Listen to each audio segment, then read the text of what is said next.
Buenas tardes, amigas y amigos. Bienvenidos nuevamente a nuestras charlas de campo. Es un gusto estar con ustedes. Hoy es un día muy especial porque por primera vez aquí en nuestra Asociación Cultural Campo Abierto vamos a entrevistar a un sacerdote y que además hace un hermoso trabajo para nuestra comunidad.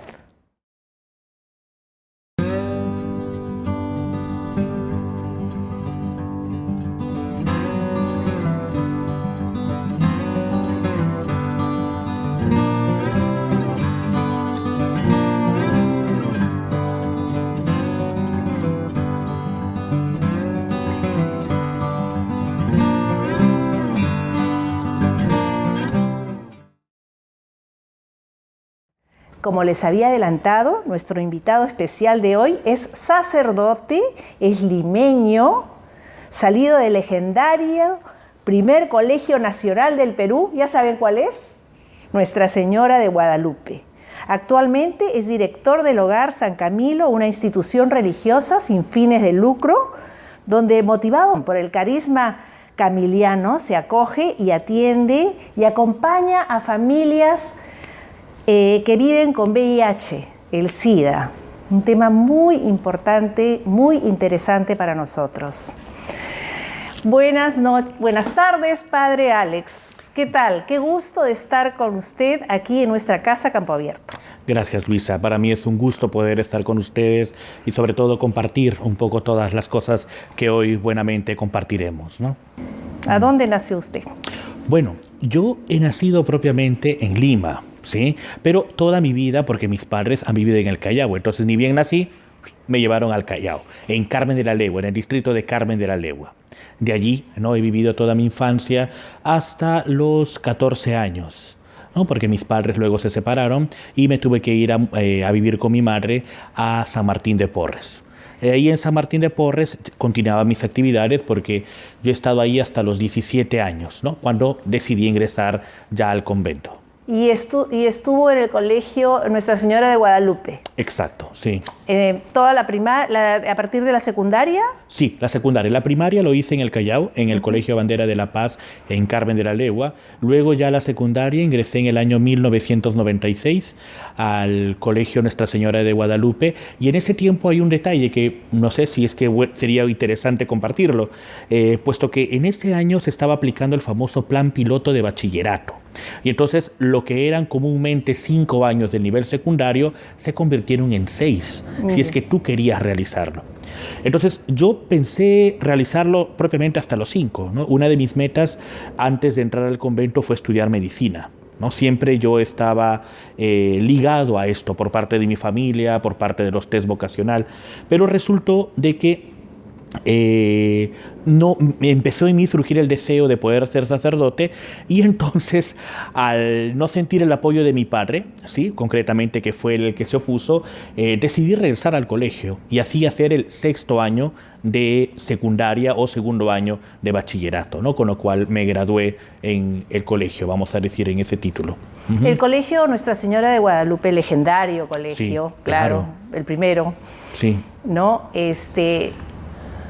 ¿Fue algún motivo que te motivó a estudiar el sacerdocio o eso vino después, esa vocación vino después?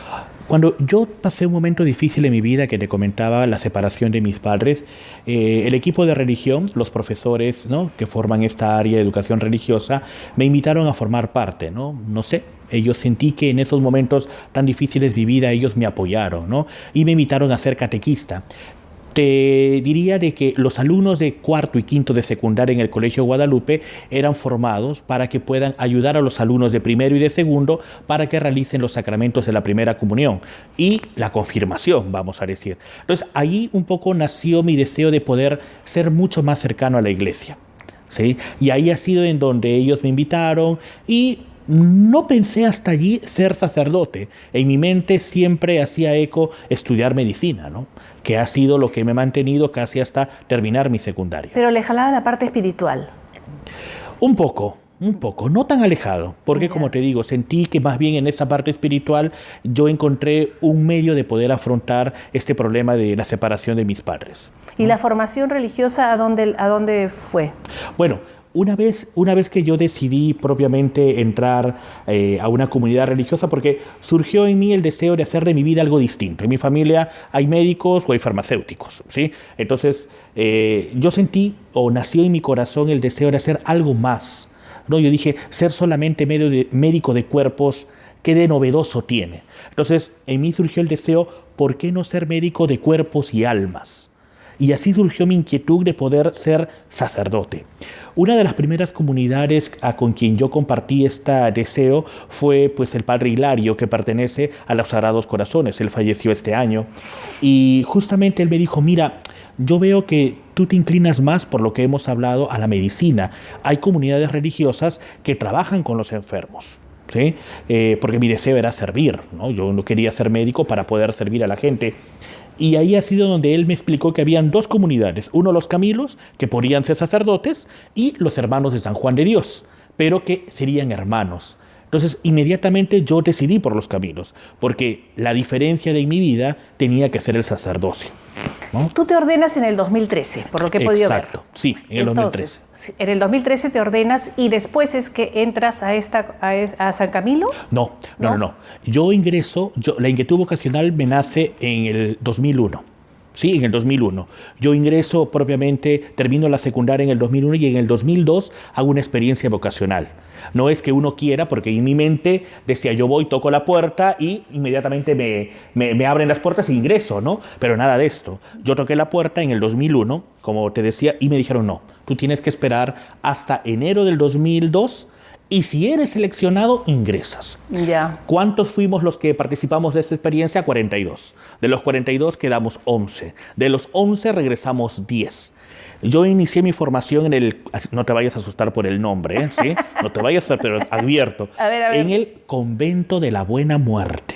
Así se llama el convento donde yo vivo. Convento de la Buena Muerte. Inicié mi formación en el 2002. ¿Ahí vives actualmente? Ahí vivo actualmente. ¿Y dónde queda? Está en Barrios Altos, en Girón Ancash, la cuadra 8. ¿Sí? Ahí estamos. Nosotros estamos los Camilos desde el tiempo del Virreinato. Ahí surgimos como comunidad en el año de 1709. Entonces, te comentaba este detallito. Perdón, 1900. 1709. 1700. Sí. Entonces, yo ingreso a la comunidad en el 2002 y luego de 11 años me ordeno sacerdote.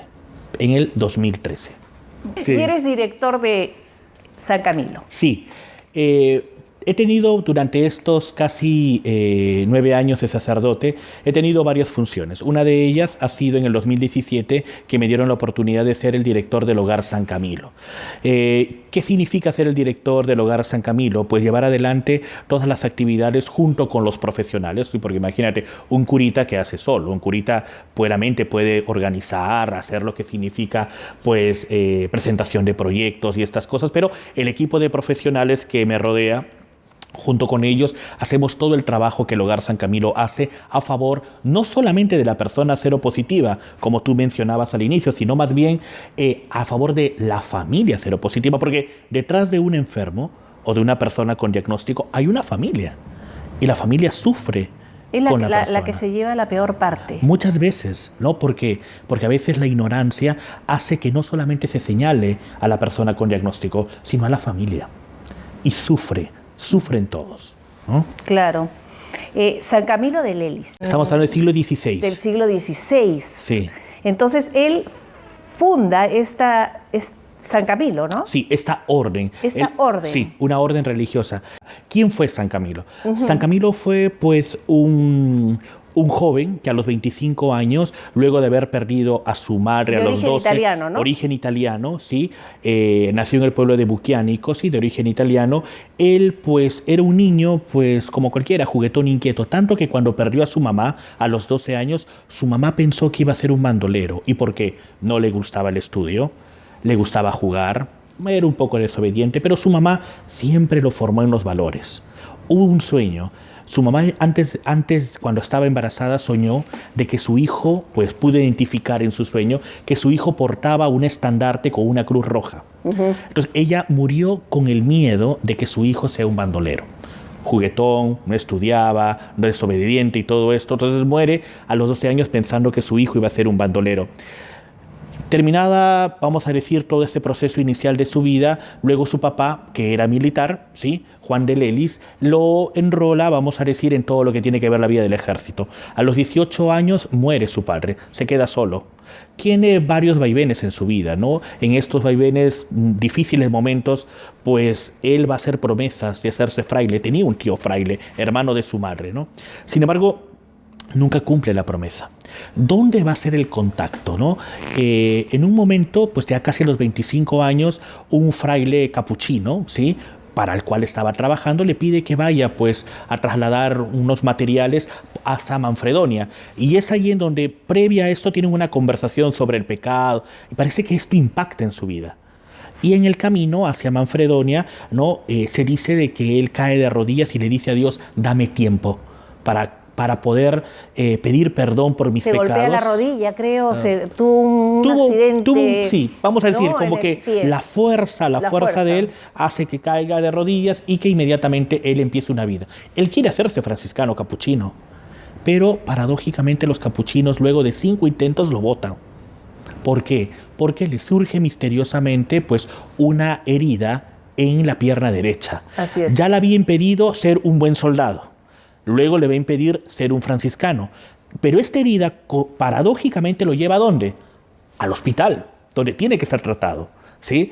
Y es ahí en donde descubre, ya luego de haber sido botado de los capuchinos y todo, mira el detalle de los capuchinos. Él, temeroso de que no hacer la voluntad de Dios, pide que los capuchinos le expidan un documento diciendo que no apto para la vida religiosa, ¿no? Porque tenía tanto temor de fallarle a Dios frente a su promesa ya de querer cambiar de vida. Y es ahí en el contacto con los hospitales, ya luego de haber dejado los capuchinos, en donde encuentra un nuevo modo de ver la vida hospitalaria. Y dice, ¿por qué no formar un grupo de hombres piadosos que se dediquen a cuidar a los enfermos como una madre cuida a su único hijo enfermo? Él solamente piensa formar un grupo de laicos, pero poco a poco sus acompañantes lo van a orientar primero para que él se haga sacerdote y luego para que pueda ser una orden religiosa. Nosotros, nuestro nombre formal, somos conocidos más como los religiosos Camilos. Camilos por nuestro fundador, ¿sí?, San Camilo de Lelis. Pero nuestro nombre formal es Orden de Clérigos Regulares, Ministros de los Enfermos. Ese es nuestro nombre formal. Y somos una de las últimas órdenes religiosas, ¿no?, que fueron aprobadas por la Iglesia. ¿Y este San Camilo hay en varios países? San Camilo, pues propiamente a su muerte en 1614, ya había fundado algunas casas en España y en algunas partes de Europa, y luego se va a expandir por todo el mundo. Actualmente estamos en los 5 continentes y estamos en más de 33 países, ¿no? ¿Y están todos abocados al SIDA o en otras enfermedades? Exacto. ¿No?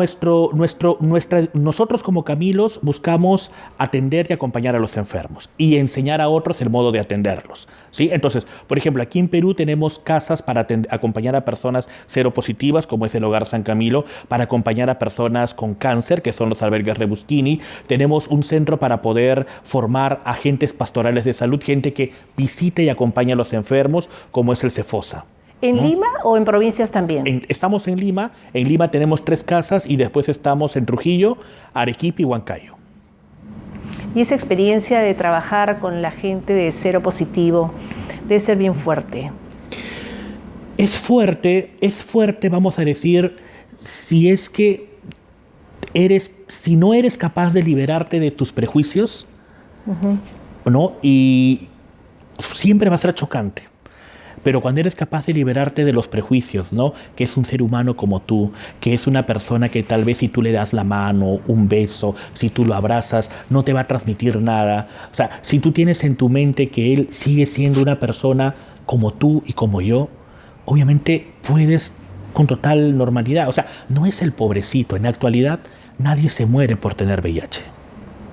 Esta enfermedad se descubre en 1983, tengo entendido. Sí, aproximadamente. Aproximadamente en 1983, y a la fecha mira cuántos años han pasado. Al principio se trataba como un leproso, digamos. Es que fue relacionada mucho con los homosexuales.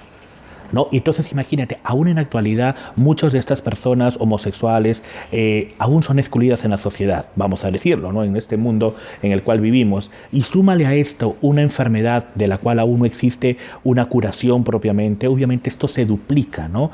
Una persona sufre mucho más por el rechazo y la marginación, ¿no? O por la ignorancia, ¿no? Es increíble pensar que mucha gente vota a una persona. Tengo diagnóstico, tengo VIH, y la primera reacción de la gente es votarlo.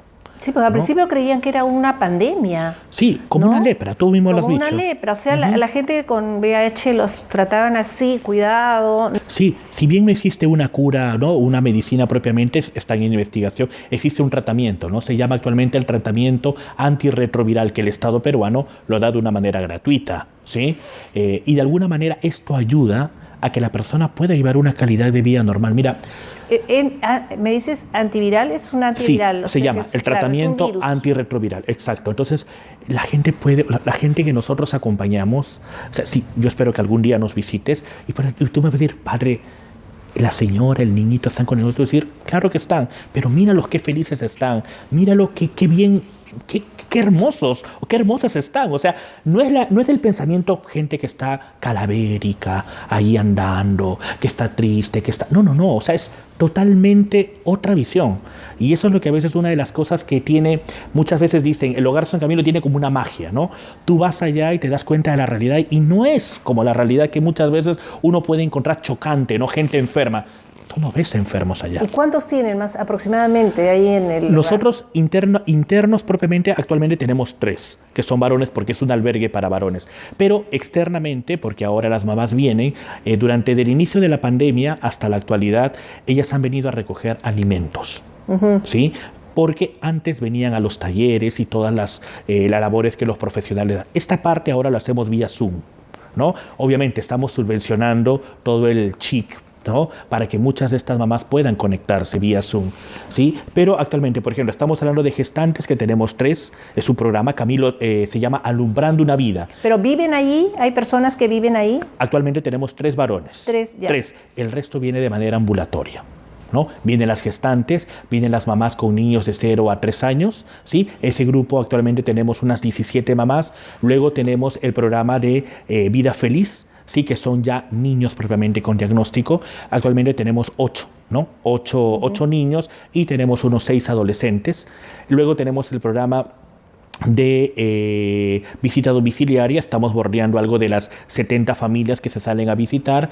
Luego tenemos el programa de lo que es Targa, los que reciben el tratamiento antirretroviral, que estamos bordeando por lo menos los 400 pacientes, ¿no? Y al ser este hogar, un hogar sin fines de lucro, ¿cómo se subvencionan?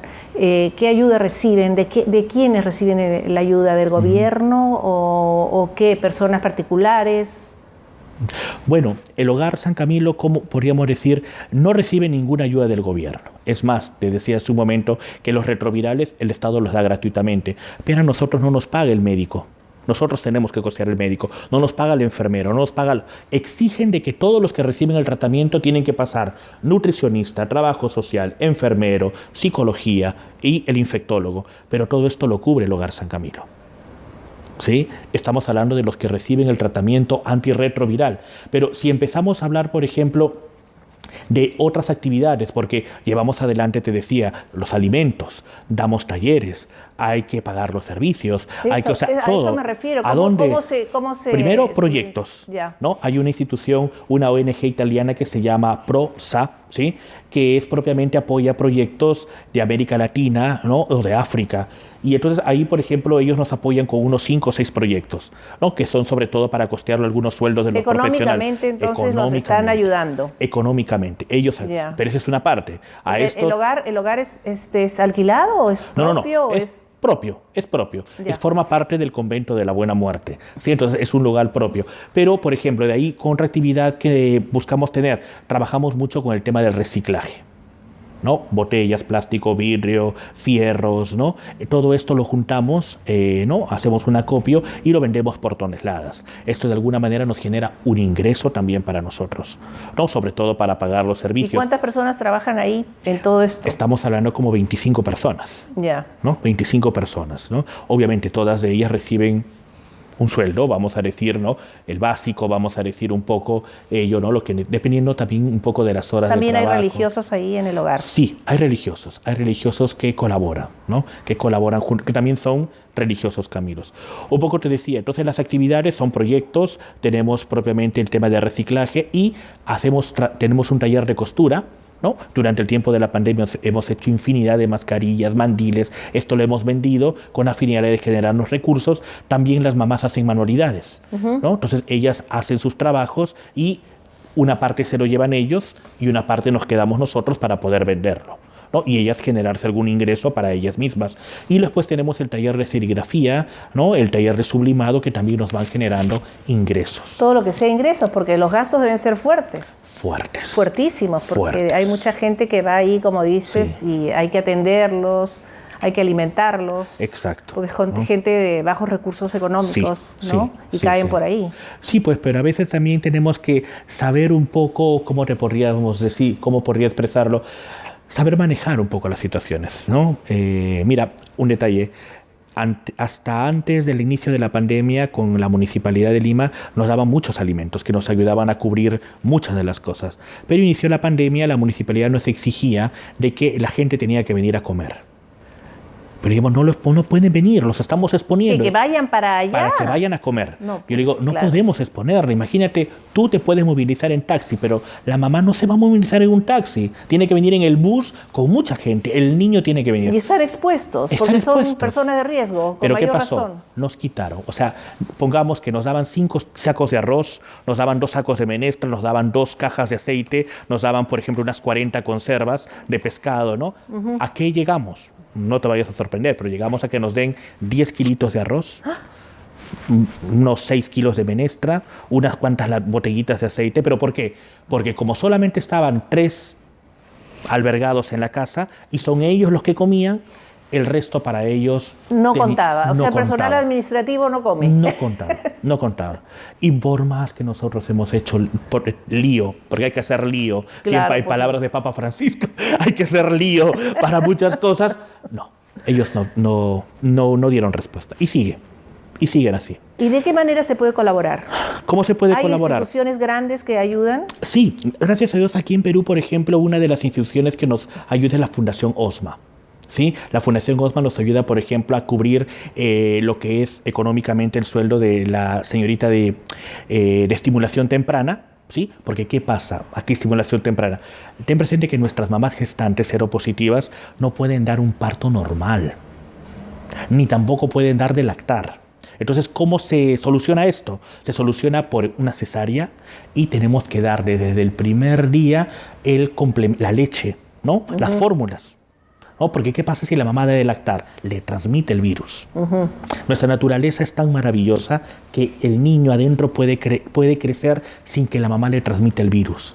Pero si el niño nace por un parto normal... Claro, porque la mamá es seropositivo. Exacto. Pero al dar a luz, puede ser que no. No, es que la naturaleza es tan sabia que el niño adentro no le transmite nada. Ya está protegido el niño. Está protegido. Pero cuando nace, ¿sí? La placenta, todo esto que lo protege, ya lo expone. Entonces no puede ser un parto normal. Tiene que ser un parto por cesárea. Definitivamente por cesárea. Siempre por cesárea. Y Siempre de ahí van a un hospital, a una... Claro, toda mamá tiene que ir a un hospital. Claro. ¿No? Pero claro, aquí también viene todo el tema burocrático. Es código blanco, porque así lo llaman. Es código blanco. Entonces, ¿cuántas veces? Perdona mi ignorancia, ¿qué cosa es código blanco? ¿A qué le llaman? Es el término que utilizan para referirse a la persona seropositivo. ¿Sí? Es código blanco. No es una persona con VIH. No. Muy formal, es código blanco. ¿Sí? Entonces ya eso saben de que tienen que utilizar doble protección. Ahora ya no tanto, cosas. Pero me imagino que deben de haber sentido ustedes una discriminación terrible.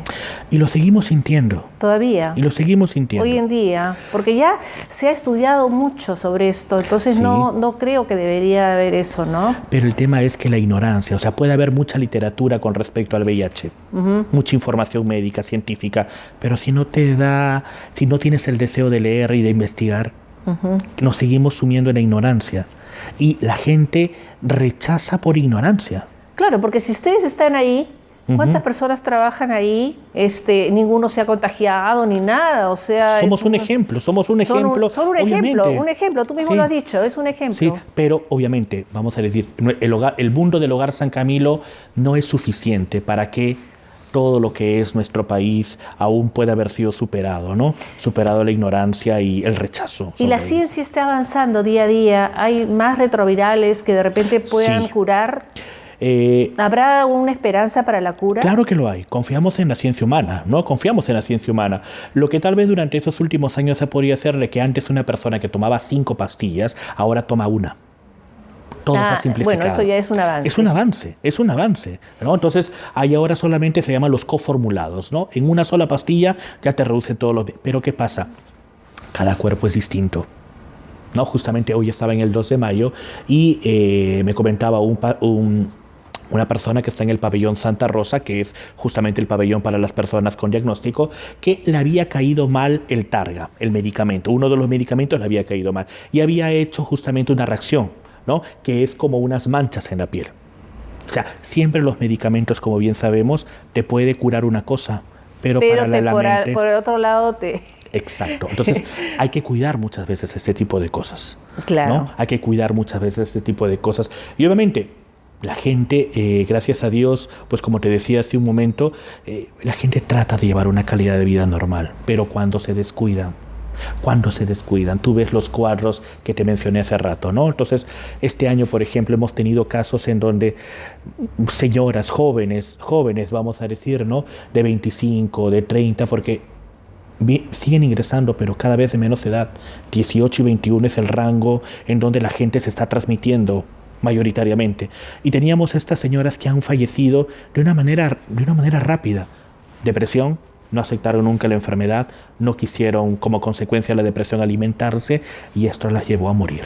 ¿Y has tenido bajas también en el sentido del coronavirus también? No, mira, ¿no? Una de las cosas fantásticas que durante ese tiempo hemos tenido, que sí, pasamos unos momentos difíciles. En julio del 2020 para nosotros fue fatal porque varios del personal estaban con el COVID, ¿sí? Y entonces tuvimos varios bajas, tuvimos que organizarnos para continuar con las actividades, todo, pero ninguna persona ha muerto. No. Ningún trabajador, ningún beneficiario. Porque los del COVID también están con retrovirales, también sí. se les medica los retrovirales. En algún momento cuando surgió justamente lo de la pandemia, algunos de los medicamentos que las personas con VIH empezaron a tomar eran uno de los medicamentos que ellos tenían, ¿no? Claro. Entonces muchos al parecer fueron protegidos, vamos a decirlo así, ¿no? Eso es lo que justo te iba a preguntar, porque claro, es una enfermedad viral. Los dos, o sea, son virus, ambos son virus. Sí, y como te digo, en este tiempo por lo menos no tenemos referencia de habrán muerto de otras cosas, pero no propiamente por el COVID. Gracias a Dios nosotros ya hemos terminado de vacunar a todos nuestros pacientes están vacunados, todo nuestro personal está vacunado, esperamos ya la tercera dosis, ¿no? Esperamos la tercera dosis, ¿no? ¿De cuántos años es el menor que tiene? Un detalle. Ahorita tenemos, de los 3 jóvenes que te digo que tenemos ahí como albergados, el menor tiene 21 años. O sea que ya se vacunó, porque ya está vacunado. Pero aparte tenemos un albergue de niños huérfanos o en estado de vulnerabilidad en Chaclacayo. Ahí estamos hablando de niños con diagnóstico de 2-3 años. ¿Sí? Son pequeñines. Uno de ellos, por ejemplo... Ellos viven ahí también. Viven allí. Es la casa que tenemos en Chaclacayo, ¿no? Está una educadora, una personal de cocina y mantenimiento y los niños viven allí, ¿no? Viven allí. Porque lastimosamente mamá murió, papá no se hizo responsable y el niño está con diagnóstico, ¿no? O sea que trabajas fuerte porque un día estás acá, te vas a Chaclacayo, te vas a todas las sedes. Bueno, mira, yo pienso que aquí es importante delegar. Entonces, hay un responsable propiamente en la casa de Chaclacayo, hay un responsable en la casa de Arequipa, hay un responsable en la casa de Huancayo, porque el Hogar San Camilo está también en Arequipa, Huancayo, Chaclacayo y tenemos la sede en Lima, ¿no? Entonces, cada casa es autónoma, vamos a decirlo, ¿no? La sede de Lima, de la cual estoy yo, buscamos mensualmente apoyar con lo que podemos, ¿sí? Con lo que podemos, pero cada una gestiona sus recursos, ¿no? Qué interesante, Alex, todo lo que me cuentas.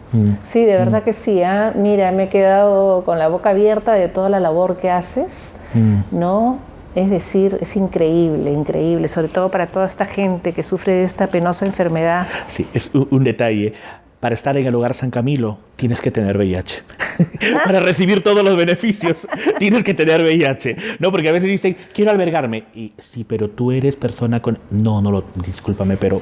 No te puedo aceptar. No podemos ayudarte. O sea, mira lo paradójico, ¿no? Pero es así. Es así. Entonces, porque ya es exclusivamente para personas de VIH y sus familiares. Es exclusivo. También ayudarán mucho en la terapia para las personas, los familiares. Los familiares llevan una parte muy triste de todo esto, pues. Sí, es por eso te decía. Más que todo por la discriminación. Es una cosa terrible. Habría que empaparse más de la enfermedad para que vean que no deberían discriminar a esta gente, ¿no? Porque tenemos tanta literatura, pero si nos diéramos el tiempo de leer, de investigar, cuántas barreras quedarían superadas, ¿no? Una de las cosas que durante el año pasado y este año por la pandemia ha sido que, sobre todo este año concretamente, nos hemos abierto, porque gracias a Dios nosotros confiamos en la providencia, no como concepto, sino como realidad. La providencia sostiene el Hogar San Camilo, ¿sí? Pero a veces pues la providencia nos llama a ser más caritativos. Sí. Y por ejemplo, durante este año, desde julio de este año, hemos empezado a apoyar a 25 ollas comunes, ¿no? 5 de ellas o 6 de ellas hemos dándole alimentos mensuales. Cada primera semana del mes le damos alimentos, ¿no? 3 sacos de arroz, 1 saco de azúcar, le damos 20 kilos de fideo, le damos aceite, 2 baldes, harina, ¿no? Avena, leche, para que puedan sostener. ¿Dónde reclutar todas esas cosas? Porque de repente hay gente que nos está escuchando y quieren ayudar. Sí. ¿A dónde podemos dirigirnos? Todo esto tenemos la dirección de Colón Guanta 300, cercado de Lima, o pueden llamarnos también al teléfono 426-2501 o al 427-2738. Pueden visitarnos, por ejemplo, en el Facebook del Hogar San Camilo. Sí, entonces, son los entes que tenemos. Siempre están las personas prestas, ¿no?, a poder ayudarnos y a poder colaborar con nosotros, ¿no? Yo creo que el hogar, como te decía hace un momento, sobrevive con nuestra creatividad, con aquellas cosas que vamos gestionando nuestros recursos, con aquellas cosas que nos ayudan los proyectos o también con aquellas cosas que tal vez gente de manera individual, ¿no?, va depositando, va contribuyendo, van trayendo. Padre, por favor, venga a recoger un saquito de arroz. Padre, mire, vengan a recoger. Entonces nos organizamos para recoger los alimentos o cosas que están en mal estado y que tal vez lo quieren donar y que a veces pues buenamente puede servir, lo arreglamos y puede servir para que una mamá lo lleve, una cama, pues las cosas que a veces sirven, la ropa, por ejemplo. La ropa, hay cuánta gente que queremos donar, entonces ya tenemos dónde donar. Claro, también se puede hacer todo esto ahí, ¿no? Sí, donar está muy bien que hayas dado la dirección, porque ¿sabes qué? Me saco el sombrero. Con tus 37 o 38? 37 años. 37 años, todo lo que has logrado, y te deseo el mayor de los éxitos y que este hogar siga creciendo y albergando a tanta gente necesitada. Eres de verdad que me emocionas con todo lo que haces. Gracias. De verdad, ha sido una linda entrevista y quisiera que invites a las personas a que te visiten nuevamente, ¿no? Sí, por supuesto. Solamente te comento 2 últimas actividades que tenemos. Una, para el 1 de diciembre estamos llevando adelante una rifa. El 1 de diciembre es el Día Mundial de la Lucha contra el VIH. ¿Ya? Entonces, hemos organizado una rifa para poder equipar la sala de cómputo. Sí, entonces queremos comprar 10 computadoras para la sede de Lima, 2 para Chaclacayo, 2 para Huancayo, 1 para Arequipa, ¿sí? Comprar computadoras nuevas. Entonces estamos haciendo una rifa. La rifa tiene un valor de 5 soles, pues los premios son 1.000 soles, 500 soles y premios sorpresas le hemos puesto, ¿no? Confiamos con esto recaudar el dinero para poder llevar adelante la implementación de estas computadoras para nuestros niños, ¿no? Tanto de la sede Lima, sede Huancayo, sede Chaclacayo, sede Arequipa. Y la otra es que viene la Navidad, ¿sí? Entonces va a ser el segundo año consecutivo que vamos a vivir una Navidad un poco particular. ¿Ya? Las mamás vendrán a recoger el almuerzo, se prepara el almuerzo para toda la familia nuclear, ¿sí? Vienen a recoger el regalo, vienen a recoger los víveres, vienen a recoger el panetón y el chocolate, ¿sí? Y eso es en el hogar.